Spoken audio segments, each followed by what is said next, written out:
Hello, hello, hello, everyone. Yes, we got another day. We're going to shine the light on a gentleman I never met, which is really cool. Talk to him a little bit. Yeah, he is cool. It's got the definition of cool. A little bit what's going on. Oh, we did over on last night. It's very good. The video will be out today. Um, we know what's going on. That Ash is working on things for like a reboost here, and I think I'm really excited over that. I think we're about to rock and roll pretty soon, and I can't wait. In the meantime, we want to shine the light on people and get to know everybody. Hold on, my live came on my YouTube loud, and I couldn't hear myself. So what we're going to do is today we're going to introduce a gentleman named Shane Rust. He's done a lot of posts on what Facebook, Chris, I guess. Anyway, I'm going to turn over to Chris. He's going to introduce Shane, and we're going to let him have the show. Go ahead, Chris. Well, good morning, Mr. DeGarmo. Good morning, Shane, in the background. With a name like Shane Rust, you can see I'm supporting my cowboy hat, and it's crooked. And this guy comes on. And before you bring him on, he's a cowboy. We've never had a cowboy before, and he's got some pretty cool stuff he's going to tell us. If you look at his hat, that's the proper way to wear his hat. Mine's all over. But I want to read something that he made a post that really caught my attention about who he is. No one, and I mean no one, is better than anyone else. And my heart is sad for those who think they are. No matter how big your house is, how new your car is, or how much money sits in your bank account. We all bleed red and will eventually fade from this earth. Death has no discrimination, and neither should your life. Be kind to others. We are all here to serve. Stop the power tripping. Your oversized ego won't get you anywhere. Be humble and kind. This is who this guy is. I'm glad I seen this post because I actually love his words. And I'm going to bring him on now. Mr. Shane Russ, we want to know all about you. I know a little bit about you, but I can't wait to hear your story. And you're going to see, guys, he's a cowboy. He's got the mustache, the hat, and the horses. So on that note, Mr. Shane Rust, welcome. The floor is all yours.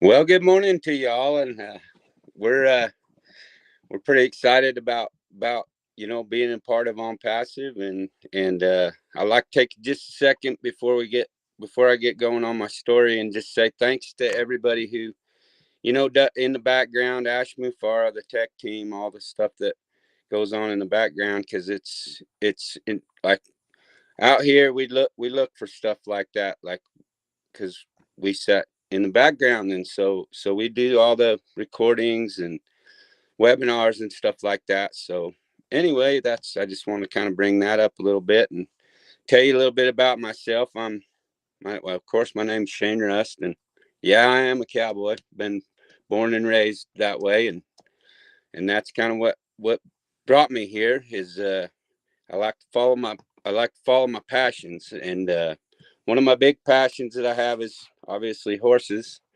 which Chris brought up. And if you crack my head open, a bunch of tiny little horses will run out all over the place. But that's what kind of drives me and keeps me going. And so a little bit about my life, as far back as I can remember, like riding around in the car with my mom as just a young kid.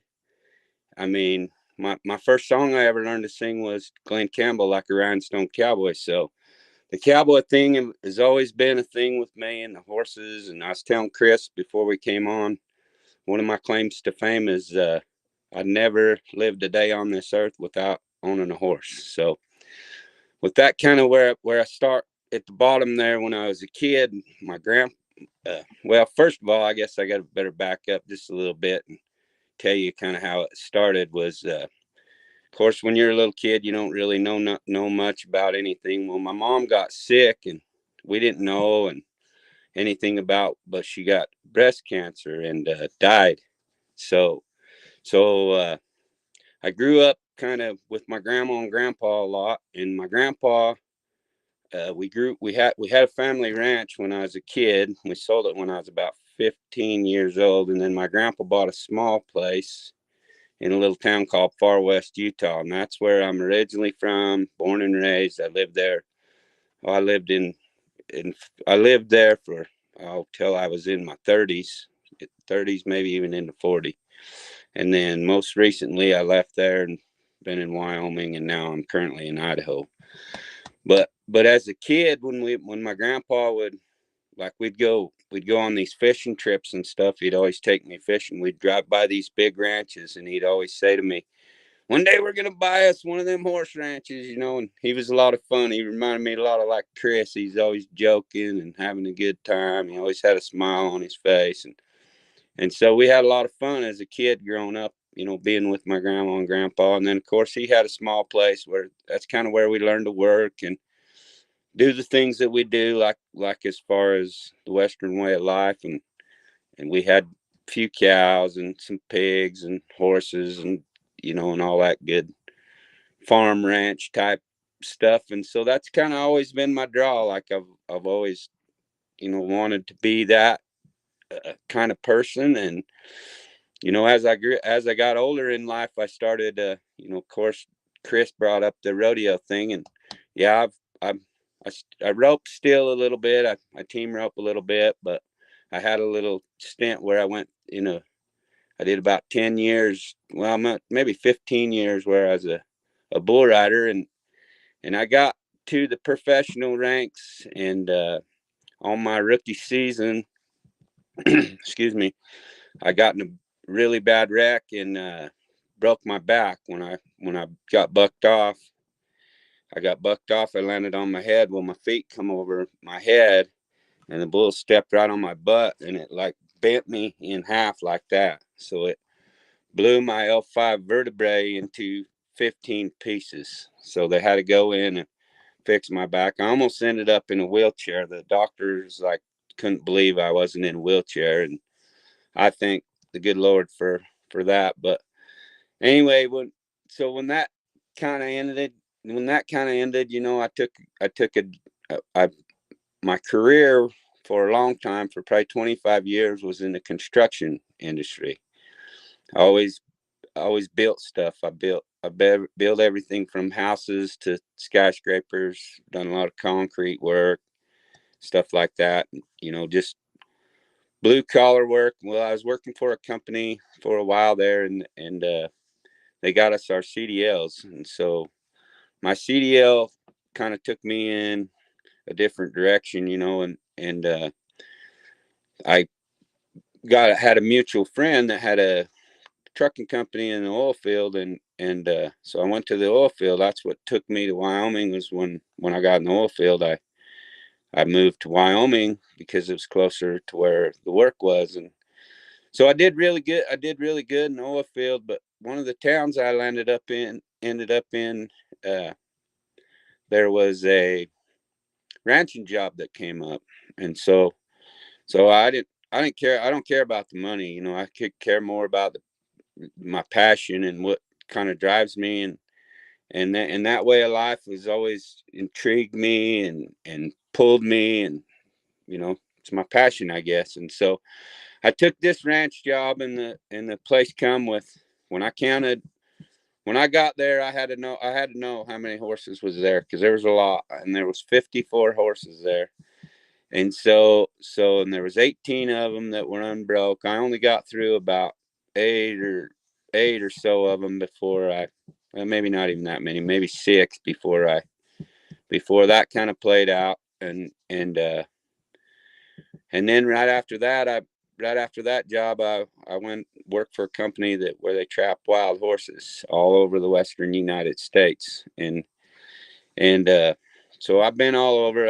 I've trucked horses to Florida, from California to Florida. That's a pretty good run. That took us like 4 days. You got to stop and let them out and all this kind of stuff.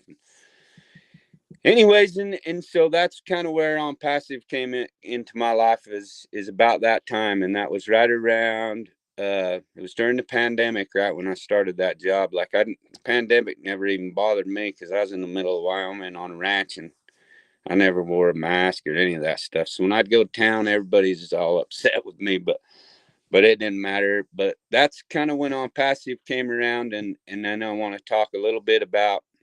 So how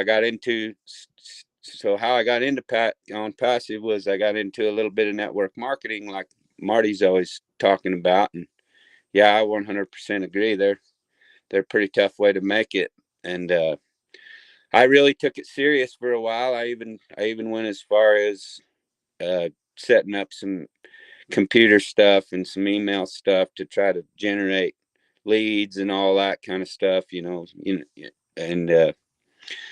and I did three different companies, and then but through the process of that, I met the people who brought me into ONPASSIVE, which is Wade and Leanne Martin. They are very, very, very good people, God-fearing people.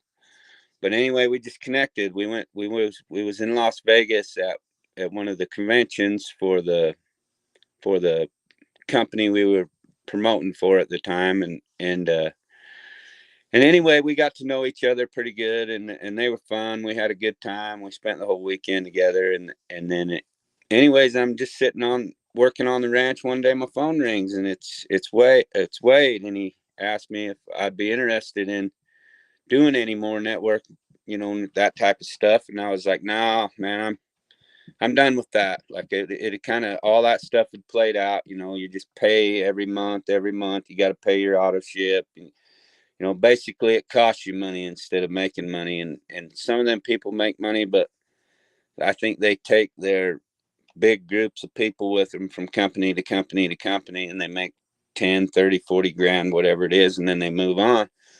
And so I kind of read through the lines and figured all that out, and was like, no, I'm done with all that. And he said, well, we got this company, it's called ONPASSIVE, and the very first thing he said to me was the company's slogan is "in it to win it."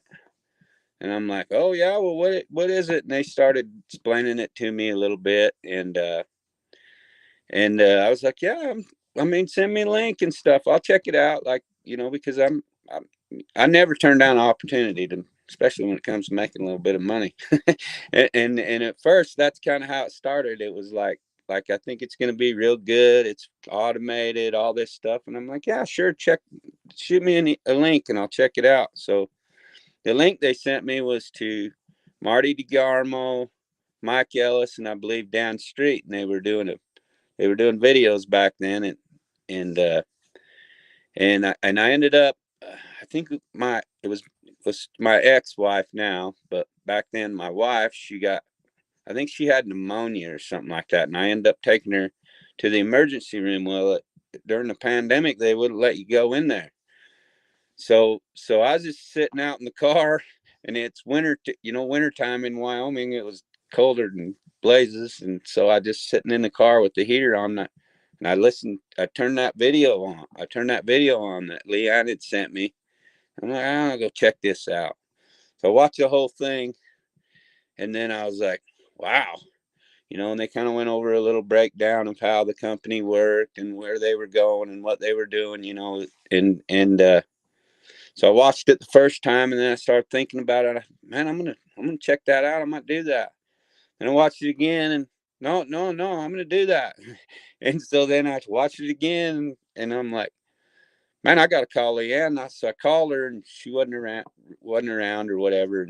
And so later that evening, she called me back, and I said, just give me like your personal, how you feel about what's going on. And she just said, well, one of my nieces introduced us to it, and we've been looking into it, and we just have a really good feeling, like as far as we prayed about it and all this stuff, and we have a really, really good feeling about where the company's going, what it's doing. We don't know when they're going to launch. She explained all the stuff to me, like, so that I wasn't expecting something crazy.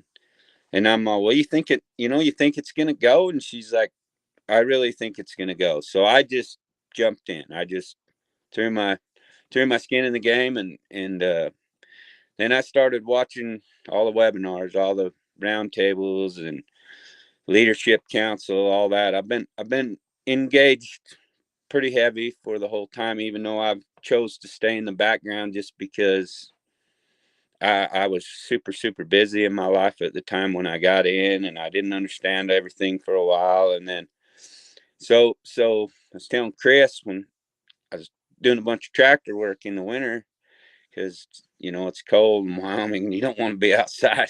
So we were doing a bunch of tractor work. So I had the radio, I had my phone Bluetooth to the radio, listening to webinar after webinar after webinar, and Ash would come on, and just like some of the things he said that really stood out to me was like one of the ones that I liked was every founder should be able to live their path, you know, make enough of an income to live your passion. And right there, man, I was hooked, because like I was telling Marty and Chris before I come on, I mean, if all I had to do every day is get up and go get on my horse and ride, I'd never work a day in my life, and I'd be the happiest man in the world. And so I've always strived to kind of get to that point, to where that's my life, you know. And construction and a few other things have taken me in different directions. Right now I have a little trucking company. I'm running a hot shot company. I deliver parts for cat machinery, uh, and that's currently what I'm doing right now. And like, times are real good as far as that goes, but like I revert back to like some of the things that Ash has said to us, like going to the top. We had no idea your ears are gonna pop and all this stuff, and then all of a sudden here's Burj Khalifa. And by the way, I want to go to the top of the Burj Khalifa, just so everybody knows. And so then, and you start listening to everything he says. Well, everything that he's said, as far as I can tell, to my knowledge, has come to fruition. And so I just start getting more and more and more into it. And it was probably a year or so before the light bulb really came on, like how big it was, you know, like, man, this thing's huge. This thing's bigger than anything I've ever been involved with, you know. And especially if you look at all the mechanics of how it works and how everything's all linked together, and the 100% for your first sale. I mean, it's just, it's going to go viral. It's going to go crazy. And I know that, but mostly like just the journey from then till now. I mean, I look back and I didn't do as much as some of the other people and stuff. And that was a choice. That was a choice just because I had a lot of other things going on in my life. And so I've made those choices just to kind of sit in the background and watch and pay attention. And I've made a few predictions of my own as far as ONPASSIVE is concerned. I truly believe it's going to be a worldwide phenomenon. And I've said that publicly to the people that, because I got a few people around me. I got 10 or 15 people around me that I've told, you got to get in, you know, you got to check it out. And so I got some people waiting in the pipeline just to jump in when we start going again here. But man, I feel like when they flip the switch, we're going to go places we never dreamed of. And that's kind of why I'm here. Is my dream, and one of my goals is to own my own place, like my own ranch, my own. I don't know, I've kind of made a few predictions in my life. Like, at one point I wanted to be the biggest beef producer in the lower 48, you know, but nothing's impossible. You got to look at it as a way of you know, whatever you want, you go for. And so the way of life that I want to live is just the ranching farm community. You know, because if they take our food source away, we're in big trouble. The world's in big trouble if they get a hold of our food source. And so, and another thing I was going to say about, you know, wanting to buy ranches and stuff like that is, anytime a ranch goes up for sale here in the last few years, the people from China are buying them. And I mean, they buy them so fast, they're not on the market for 1 or 2 weeks and they're gone. And so people got to wake up and realize, you know, we all got to stick together and get together and figure out how we're going to keep our food source going, because without a food source, we're in big trouble, you know. And then on the other side of stuff like that, like the invention side, Chris has got Old Bless, and I've watched when he used to do that deal. I think it was on Tuesdays or Thursdays. He had an Old Bless deal, and there was all kinds of people that came on there with entrepreneurial ideas, and I have a few myself that kind of pertain to ranching and farming and stuff like that. And so as we move forward, I mean, I'm going to use the resources like that as far as to use my oh, I'm not creative side of my mind, you know, because we're more than just a cowboy. We do all kinds of different things. I basically try to do whatever it takes to make the world go around in my little world. And yeah, I'm kind of starting to stumble over where I'm going. I was excuse me, I was all practiced up, but that's all right. I think I've kind of said, you know, give a basic overview of my life and where I want to go with ONPASSIVE. My main number one goal for ONPASSIVE is to help people, because I believe if the more people you help, the more you get back. And I don't know, one of my other sayings I really like is givers gain and takers lose. And I think if everybody in ONPASSIVE takes that mentality of givers gain and takers lose to the next level and to the heights, and everybody does their part, I mean, this is going to be an unbelievable journey. And I'd like to thank Chris and Marty for having me on, and hopefully y'all got to know me just a little bit better.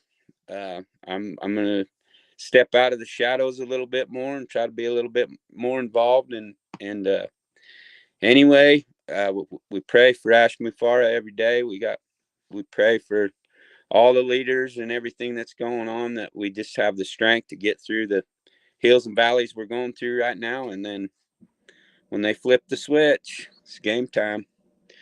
Anyway, that's all I got. I hope it was enough. You Thank you, did guys. fantastic, Shane.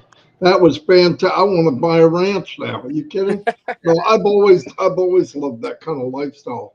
Yeah, yeah, very good, Shane. Unbelievable. I'm so glad we met you. And yeah, you can't hide now. We know who you are, so we can come get you. I gotta give you a big yeehaw, man. I Heck want to yeah. put in my spurs and find me a horse, and we're gonna have a bonfire like Blazing Saddles and eat some beans, and woo, we'll have a good time. Blazing Saddles, yeah.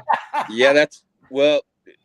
Funny thing you say that is, when we go to the mountains and ride all the time, and we take cans of chili so we can make them on the fire, and we go build a fire, and that's what we do, and we have fun. Me and my buddies, we do it all the time. I'd probably go riding twice a month, just up to the mountains and just hang out, relax, you know. And so, yeah. Wow, you're definitely a Lori Lund's going crazy. yeah, Right Lori. I said you got to introduce him to Lori Lund. Lori Lund's probably like, Hi, Lori. She's a lot like you with horses her whole life. So, but Shane, this has been fun. It's an honor and pleasure. I told you weren't going to think of everything as you're talking it out, but you did great. You told us. I did like. There was a lot of things I liked that you said. One of them was when I first got into marketing. You know, I wanted to make money, not give it away. I think you made a really good point. I think everyone says when they first come in here, now, man, I don't want to do one of those again. And then you looked at it, you watch videos, it catches you, and you stuck with it. So I'm glad you stuck with it, because I hope to ride with you someday. And I hope to have one of those bonfires with the beans and the chili, because that will turn into a nightmare, but it'll be a lot of fun. But I'm very grateful that you came on. I absolutely love your life. I think you live a life right now that a lot of people would love. Millions of them are going to relate to you, because a lot of people like me, I like the water, but I like the mountains. But there's a lot more people that just want to be on a big piece of property, horses, four-wheelers, have some good times. And you said, if I could just wake up every morning, get on my horse and ride without, I'd be the happiest man. Well, I guarantee you that's going to happen, Shane. When everything takes off here, you're going to be riding a lot of horses. Let me tell you that. But thank you for coming on. And you got any closing thoughts, Shane, that you want to say? Man, my brain is going a million miles an hour, but yeah, I just want to say thank you to everybody that helps the, you know, with the company and everything. And of course you guys are awesome. I make sure, you know, I've been engaged with this deal for going on 3.5 years now. And so I'm just excited to get it all going. And I can't wait till they flip the switch, because there's going to be a lot of, when I explain it to people, I said, well, I ain't going to have to explain it for very much longer. You're going to know. And when you know, you're going to come to me, and you're going to be like, because I understand how big it is. I've used my imagination, and I understand how big it is. And if you just stop for 5 minutes and think about everything that's going on, this thing is massive. It's massive. And it's going to be unbelievable. And I believe that everybody involved is going to be able to, like myself. I mean, a ranch costs a lot of money, but I've never found anything in my life that has given me the vessel to get from where I'm at to where I want to go in that amount of time, you know, in a short amount of time. I mean, of course you can go invest your money and all that stuff, and you can make it because I have my whole life, but to get where I want to go in the short amount of time I want to do it, I think this is the only way. And with that being said, that's all I got. Hey, Shane, you gotta do me one favor though. I've been trying to talk to Ash to getting a cowboy hat for 2 years. We got to get him a cowboy hat, a real cowboy hat, and then I got to try to put it on that big old head of his. But it'll be fun. Well, we'll get him a cowboy hat and some boots, because boots are just as important as the hat. Absolutely. Absolutely. And we'll get him. Maybe we'll go get him one. We got to find out his head size though. Well, it's not as big as Marty's or mine, but it's close. Yeah, and I like it. I like when he jokes about your fish, the big fish. That was he funny. really is, before he got into all this, he's a really big deep sea fisherman. So I'm showing him these little panfish. He's like, "What is that? Is that like a salmon?" I told him, Shane, don't put that on Facebook. Come on. I got Diane Lennon catching these massive trout, and I'm like, "Hey, Diane, I'm not in the lake to catch those kind of fish." But anyway, Shane, it's been our pleasure. You did a great job, and a big yeehaw again to you. And like I said, in the future, I can't wait to go riding with you on your ranch with your horses and just go crazy with it. So, man, I love you, brother. Thank you very much. Yeah, and Shane, stay in touch, man. I'm so happy that I met you. Yeah, all we right, will. everybody. Okay, adios. Y'all come Oh, back you now. gotta say, yeehaw! Happy trails. Happy trails.